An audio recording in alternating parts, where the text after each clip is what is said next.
Tráfico negreiro, escravidão e resistência no Brasil colonial. Apresentado por Ana Zanetti, Daiane Nonato, João Zuchinari, Natália Ferrez e Maria Júlia. Tráfico negreiro. O tráfico de escravos foi uma atividade ocorrida entre o século XV e XIX. Prisioneiros africanos foram comprados na costa da África e escravizados nos continentes europeus e americano. Essa realocação forçada resultou na chegada de milhões de cativos africanos no Brasil.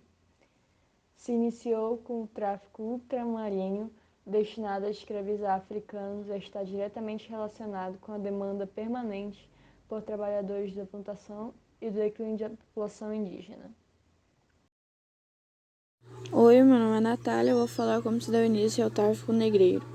O tráfico ultramarino destinado a escravizar africanos está diretamente relacionado com as demandas permanentes por trabalhadores das plantações e declínio da população indígena.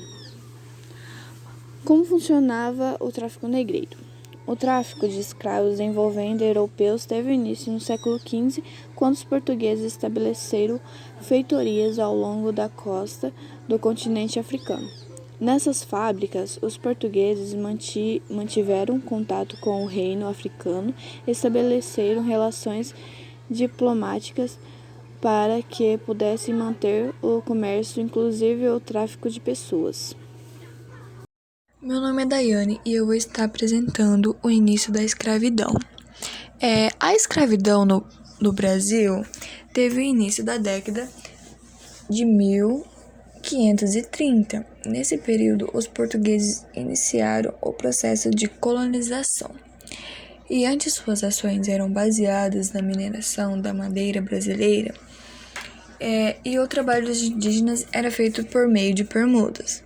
No entanto, em 1534, Portugal implementou um sistema de dominização hereditária América Sul-Americana. O desenvolvimento de fábricas de açúcar a serem incentivados. Essa é uma das atividades mais complexas que se quer um grande número de trabalhadores.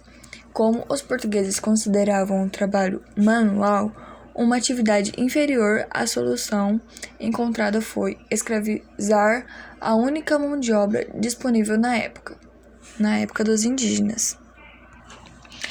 Alguns historiadores confirmam que os indígenas se mostravam mais relevantes ao realizar trabalho contínuo da lavoura. Por quê?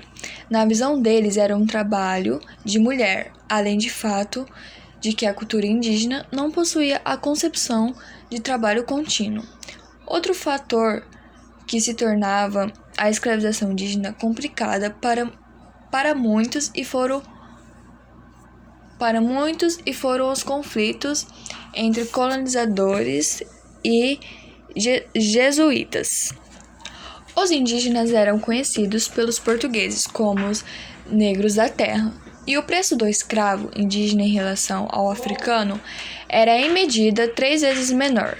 Na década de 1570, um escravo indígena custava 7 mil reais, enquanto um escravo africano tinha custo geral de 20 mil reais. Apesar da chegada dos escravos africanos ao Brasil por volta da década de 1550, os indígenas continuaram sendo a principal mão de obra da economia açucareira aqui instalada até meados do século XVII.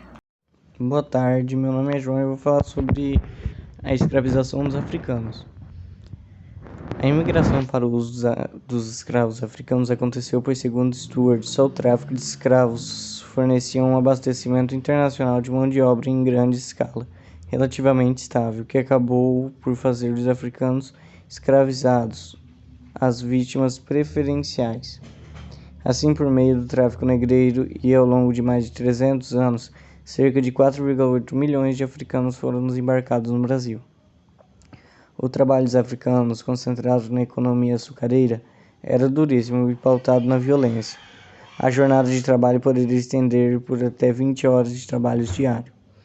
Nas moendas, era comum que os escravos perdessem suas mãos ou braços, e nas fornalhas e caldeiras eram comum que as queimaduras. Nessa última etapa, o trabalho era tão pesado que os escravos utilizados nela geralmente eram os mais rebeldes. Era comum que os grandes engenhos possuíssem por volta de 100 escravos. Fim da escravidão. O Brasil acabou sendo o último país das Américas a abolir a escravidão, e isso aconteceu por meio da Lei Áurea, que foi aprovada pelo Senado e assinada pelo regente do Brasil, a princesa Isabel. O fim da escravidão no país, no entanto, não foi um ato de benevolência da monarquia, mas sim ressaltado na pressão e do engajamento da população brasileira.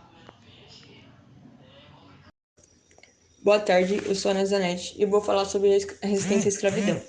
A resistência à escravidão por meio das revoltas não visava exclusivamente acabar com o regime de escravidão, mas dentro do cotidiano dos escravos poderia ser utilizada como instrumento de barganha. Sendo assim, essas revoltas dos escravos buscavam muitas vezes corrigir excessos de tirania dos senhores, diminuir o nível de opressão ou punir feitores excessivamente cruéis. Os escravos organizavam-se de diferentes maneiras para colocar limite à violência a que eram submetidos no seu cotidiano. Entre as diferentes formas de resistência dos escravos, podem ser mencionadas as fugas coletivas ou até mesmo individuais.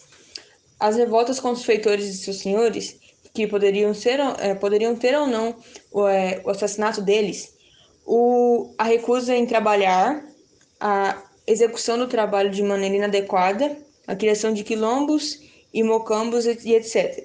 A resistência dos escravos contra a sua escravização não se resumia apenas em fugas, protestos, mas também incluía suicídios, abortos e a simples desobediência.